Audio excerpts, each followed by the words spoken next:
هذا البرنامج برعاية مشفى فرمان. مشفى فرمان بكافة الاختصاصات: جراحية، تنظيرية، عظمية، نسائية، داخلية وأطفال. قامشلو طريق الحسكات. طريق الحسكات.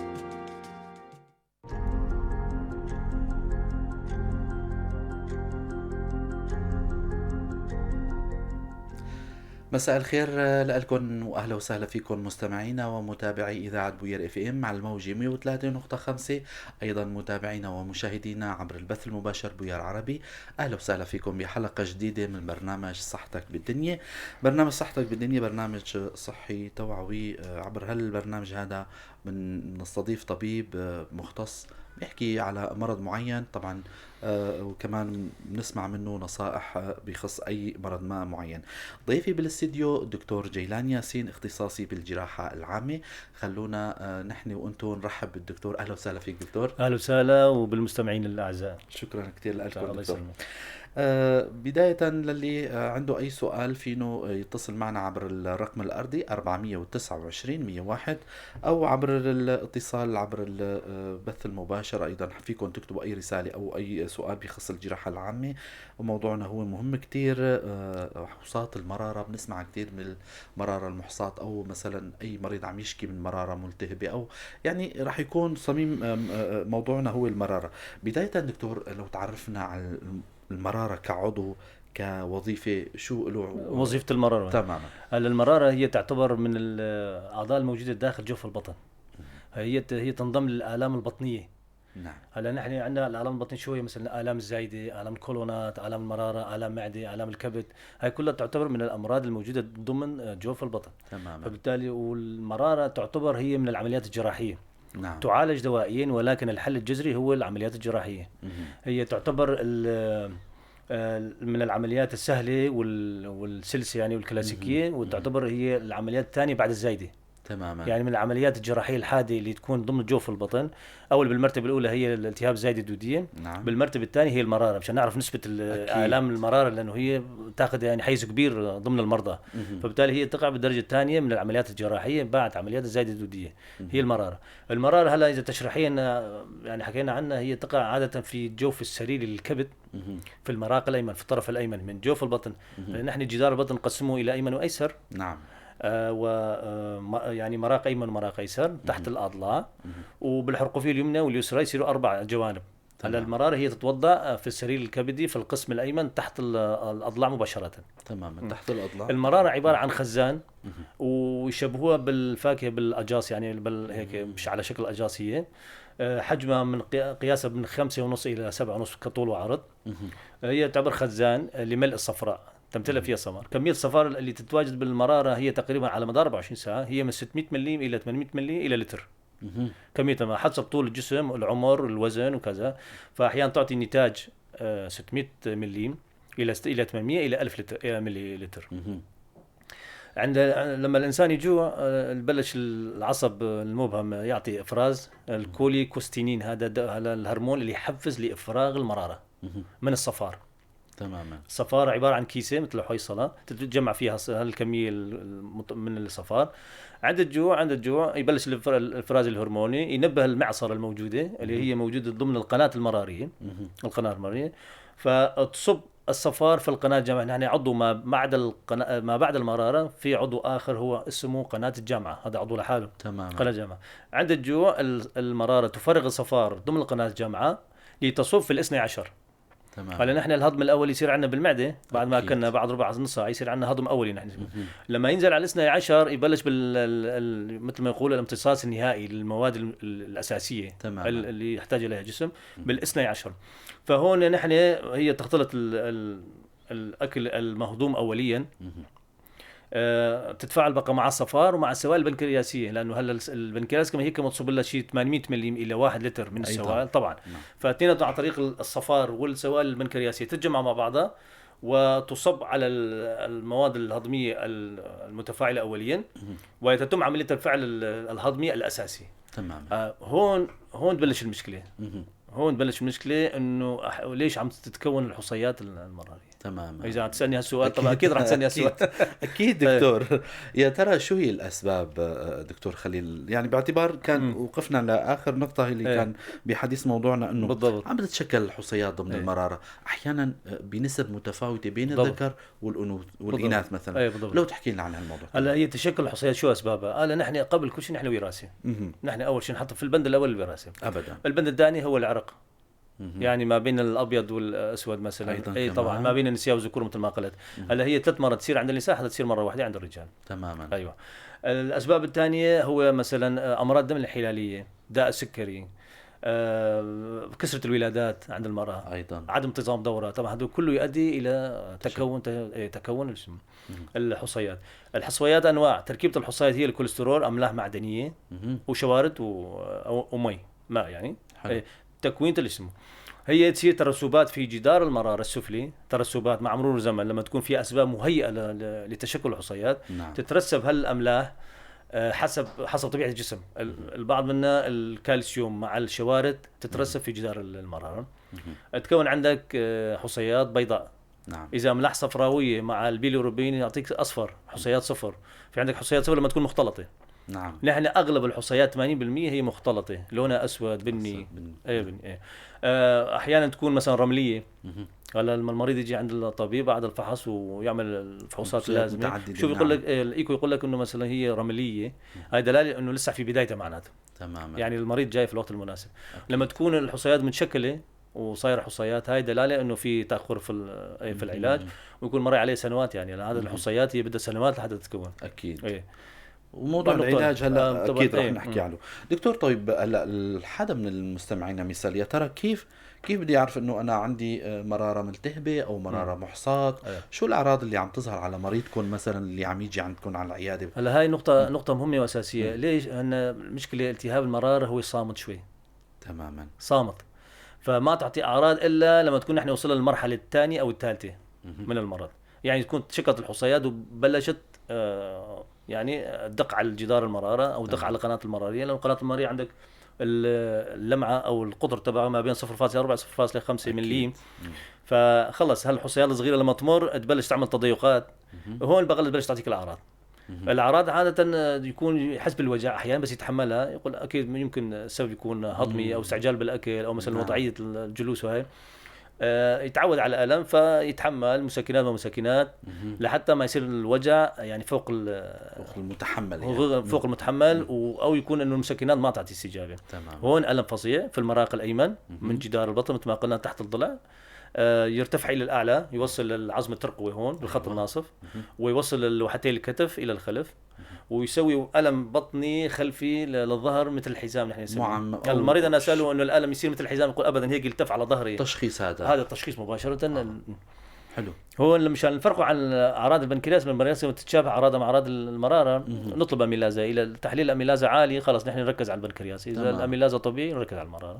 دكتور الاجراءات يعني اللي بتساعدكم على التشخيص اكثر يعني سواء كانت انه مثل ما ذكرت ولا بالفحص السريري او بالنتيجه الاسئله، يا ترى شو الغير الفحوصات الهي بالاضافه الى هلا الطبيب عاده بس المريض اجى عند الطبيب طبعا اول شيء نحن الجراحين نكون بعيدين عن المريض. هو المريض يروح عاده على الدكتوريه داخليه هضميه ويتم العلاج عنده. لما الدكتور الهضميه هو لازم يعتمد على حاله تقريبا 50%، يعني تيقرب حاله من نوع المرض. نعم. وبعدين يبلش يطلب الاستخسار. هون يفحص انه في الم بالمراقه لما في اقياءات عم تصير بعد اكل وجبات ثقيله دسمه مثلا مقليه زياده دسمه. بعد الاكل مباشره بربع ساعه 10 دقائق تبلش الاقياءات. الم في المراق الايمن. نعم. بشكل مفاجئ ومتموضع، يعني واحد يعرف انه خلص هذا في شيء تحت الكبد مراره، معناته هون في الاقيات متكرره، ارتفاع درجه الحراره والالم الحزامي اللي قلنا عليه. ايه هلا هون نحن تقريبا قلنا قررنا انه هاي التهاب مراره، بس هذا لا يمنع انه نعمل تشخيص تفريقي ما بينه وبين قرحه المعده والتهاب المعده، لانه كمان قريبين على بعض. تماما. الالتهاب القرحه والمعده يكون فيه اعراض ثانيه مثلا زياده حموضه محموضه ما تصير مع المراره. فهون تشخيص تفريقي يساعد الطبيب انه نتوجه نحو المراره. اكيد. مشان نطمن كثير التشخيص يعني المهم والاساسي عندنا هو الايكو. الايكو بالامواج فوق الصوتيه تماما. هاي تعطينا 90 الى 95% يعني تقييم جيد للمراره وشكل المراره والتهاب المراره. هلا نحن المراره الكلاسيكيه الطبيعيه تكون التهاب مراره عام مع وجود حصيات متعدده مع قياسات متعدده تمام موجوده داخل جوف المراره. هلا لما تكون داخل جوف المراره ويكون في اعراض على المريض كقياءات والم، هاي نحن بهالحاله هاي نتجنب العمل الجراحي ونحاول ناجل العمليه لاسبوع او 10 ايام لحد تروح هالاعراض كلها ويرجع المريض لطبيعته. هلا بعض المرضى يقول لك رجعت لطبيعتي، لا بدها تنكس. تماما. المرض بده ينكس، نحن نسميه كريزه، الكريزه بدها ترجع. اكيد. فمن الافضل انه المريض يكون يتجاوب يعني انه خلص ما دام في حصيات بدها عمليه. تمام. يعني احسن من الواحد وما ياجل. اكيد. اي طبعا. رح اذكر مستمعينا للي هلا عم يسمعونا ضيفي بالاستديو الدكتور جيلان ياسين، اختصاصي بالجراحه العامه. موضوعنا عم نحكي على موضوع حصاة المراره او المراره المحصاة يعني. للي حدا عنده سؤال فينه يتصل معنا عبر الرقم الارضي 429 101 او عبر البث المباشر يلي طبعا في رساله هلا اكيد رح نقراها. بوير عربي فيكم تنضموا لنا عبر الواتساب، ايضا فيكم تكتبوا رساله بما يخص موضوعنا او موضوع كل ما يخص بالجراحه العامه، اكيد رح نجاوبكم. قبل ما انتقل طبعا على موضوع العلاج، دكتور نسمع كثير مرات انه بمنطقتنا احيانا موضوع الحصيه فاتت بالقناه الجامعه. بالضبط. فالمريض بده يلجا لمكان معين او الشام. ما بعرف هل الحركه هاي لو تشرح لنا. بالضبط. هلا قبل ما اجاوب على السؤال وقريب منه الجواب تماما انه هلا المراره لما نحن نعمل نتيجه الايكو يقول لك انه هاي ظلال رمليه وتجيك ايكو يقول لك هاي حصيات متعدده. نحن الرمليه اصعب من الحصيات. اريد يعني هيك مشان المستمعين تبعنا يستفادوا اكثر، لما تكون الحصيات رمليه هي اصعب من الحصيات الكبيره. تماما. شو السبب؟ الحصيات الرمليه هاي دلاله انه هاي تقدر تتجاوز القناه المراريه. هلا نحن عباره هالحويصله نهايتها انبوب ممتد ل 2 3 سم، هاي نحن نسميها القناه المراريه اللي تتوضع على قناه الجامعه لتصب وتفرغ الصفار في القناه الجامعه. هالرمل احتمال يمشي معه هالرمل بس دخل بقناه الجامعه يعمل كريزه، يصير عندنا مشكلتين من الالم الفظيع، وهاي يصير عندنا مشكلتين. ايه بدك هاي حميه مطلقه 4-5 ايام على السيروماد وحميه مطلقه يعني بدون اكل ابدا، وحتى السوائل احيانا استراحه للجهاز هذا بشكل عام يعني الكبد والصفار والمعده. إيه لما تكون حصيات احنا ما نتخوف اكثر. ليش؟ لانه الحصيات تكون كبيره شوي فما عندها امكانيه، ما عندها القوه تتجاوز القناه المراريه تماما، فتكون كريزه اقل شوي. وتكون كريزه اقل.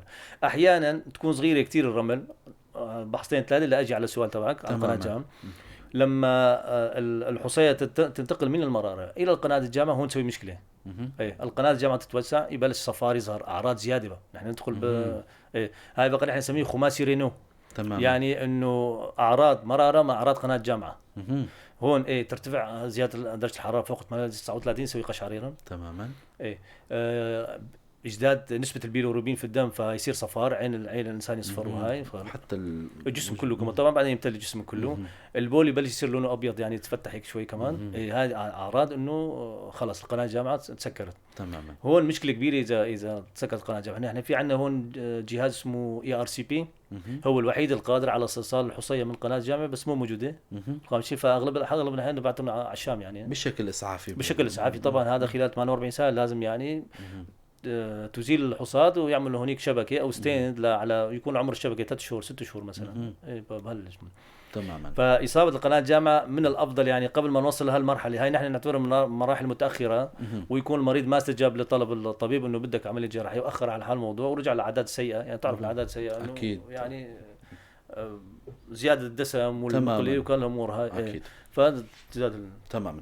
دكتور هلا اذا وصلنا لموضوع العلاج، تشخص المريض عندك واجى على العياده وتشخص المريض. طيب الحاله العلاجيه احيانا ايمت بتلجأوا لتعالجوها دوائيا وايمت يعني بتوصل لمرحله انه خلص المراره هاي بدها تستأصل؟ هلا المريض اجى على العياده في معه كريزه والكريزه عاليه والكريزه موجوده، هاي يؤجل العمل الجراحي بشكل نهائي. اي التهاب المراره ممنوع اجراء العمل الجراحي ابدا. اذا المراره بس تكون ملتهبه الخارطه التشريحيه للطبيب تضيع، ما تكون يعني واضحه. حلو. لامكانيه الاستئصال. هلا انا لما تكون عندي المراره سليمه بدون التهاب، التشريح يكون عندك واضح بدون اي اختلاطات، ما تسوي مشاكل. اي في حالات اسعافيه نحن نضطر انه ندخل عليها. الحالات لما تكون في استسقاء للمراره، لما تكون مليانه مي وصفار وهي منتفخه نحن نسميها استسقاء. نعم. وخلص الوظيفه تبعتها وقفت بالمره. نعم. فندخل اسعافي للعمليه مع يعني علم الاهل بانه في عندك اختلاط مهم، انه اصابه القناه جمعه تماما. 1 بالألف. يعني احنا صارنا تقريبا 15 20 سنه بنشتغل الحمد لله، يعني ما قليله جدا ونادره جدا يعني تصير، بس لازم نحط قدامنا بهالصوره انه في اصابه قناه جامعه بالموضوع. وهذا السبب راجع للمريض وسبب تاخره. فقبل ما نوصل للحاله من الافضل انه يعني فقلنا بعد ما تروح الكريزه المراه ترجع لطبيعتها، الحصيات موجوده، خلاص نحن نحدد يوم عمل جراحي. تماما. ومن الافضل العمليه تكون تنظيريه. نعم. العمليه التنظيريه هلا يعني تعممت بالعالم كله يعني، ومتوفره، وجهاز متوفر قامشي واكثر من جهاز موجود، والجراحين متوفرين وما في اشكاليه. يعني التنظير افضل واحسن يعني بدل يعني. امن.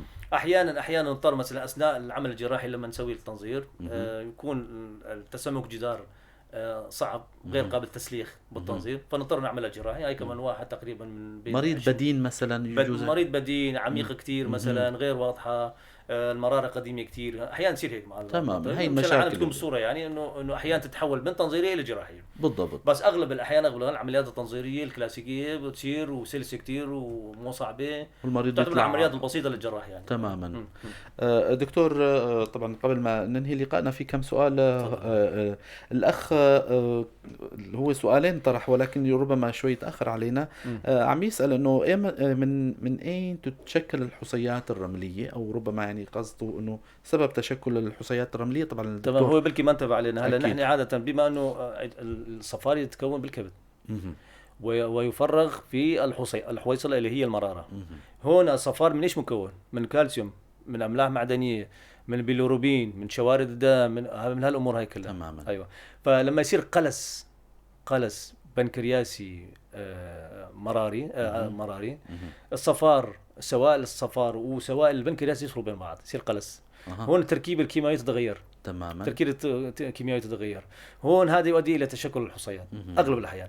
ترسب الاملاح الصفراويه في المراره في الجدار السفلي، قلنا هاي كانت ترسبات مع مرور الزمن تشكل الحصيات. هذا السبب الثاني. السبب الثالث، واحد جوعان ياجل حاله، ياجل المراره بدها تفريغ والكميه عم تزداد، عم تتوتر، بدها التمرير عم تاجل. فنحن الجوع عندنا انواع، درجه اولى ثانيه ثالثه. هلا انت الجوع سبحان الله بعد ساعه خلص يبطل الجوع، ما بقى تحس فيه، ندخل بالمرحله الثانيه من الجوع. فالاعداد السيئه يعني نقدر نحكي عليها يعني. اكيد. دكتور، سؤال اخر ايضا عم يسال انه عند استئصال المراره ما هو الاختلاطات والتاثيرات على جسم الانسان وعلى عمليه الهضم؟ تمام. هلا اختلاطات المراره الصعبه والاساسيه هو اصابه القناه الجامعه. ولكن إصابة قناة الجامعة نادر جدا. نادر جدا. ليش؟ لأنه نحن عادة نهيئ المريض قبل العمل الجراحي. خلاص في التهاب مرارة ما نشتغل نأجل المريض لحتى الصورة التشريحية للمرارة تبعت المريض ترجع لطبيعتها. تحضروا المريض بشكل كامل. هاي وحدة. ثاني مثل ما قلت، في عندنا مغامرة إذا كان مستسقية ملتهبة زيادة وبالأدوية ما تستجيب الأدوية، خلاص الالتهاب ما راح يروح، فبالتالي نحن نداخل عليه إجباري. واغلب الاحيان يعني النتيجه تكون ممتازه 95 98% ممتازه بدون اي اشكاليات. ليه؟ لانه خبره يعني ما سمعنا حدا يعني بالضبط. ويعني الصادات والادويه اللي تستخدم هلا حاليا يعني قويه كثير، فالاستجابه تكون عاليه. اي الاصابه يعني الاختلاطات الثانيه مثلا هيماتوما تحت الجلد بين الاضلاع تصير وارده. هاي نحن عاده لما نسوي المراره سواء كان تنظير ولا جراحه نحط مفجر تماما مشان ننتبه على الاختلاطات.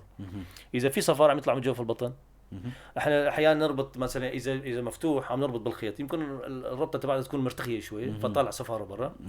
عن طريق الصفار احنا نعرف اذا كان كميه عاليه ولا مو عاليه، ولا بده يسكر ولا ما راح يسكر. تماما. اذا في نزف دم ما دام اذا بده يطلع يفرق. فنحن سواء كان تنظيري ولا جراحي نحن نحط مفجر 48 ساعه. تماما. فهذا العين تبعتنا للداخل تنعرف الوضع جوا سليم ولا مو سليم. فنحن هلا الكتاب علميا يقول يعني اكثر من ساعتين لا تخلي مفجر. تماما. اكثر من ساعتين، بس بما انه ما له مضره نحن نخليه يا يوم يا 48 ساعه. تماما. الكتاب يقول لك ساعتين، اكثر من ساعتين لا تخلي. تماما. شكرا كثير لكم دكتور جيلان ياسين على هالمعلومات أهلا وسهلا، القيمة ان شاء الله يكون قدمنا استفاده وعلى للمستمعين. الاستضافة الحلوة أهلا لكم، وسهلا، الله ورمضان كريم عليكم شكرا أيضا شكرا كثير. على مستمعينا. باسمي واسمكم بشكر الدكتور جيلان ياسين على استضافته الحلوة والمعلومات القيمة. للأسبوع الجاي وضيف جديد وحلقة جديدة، تضلوا بخير وسلامة ورمضان كريم.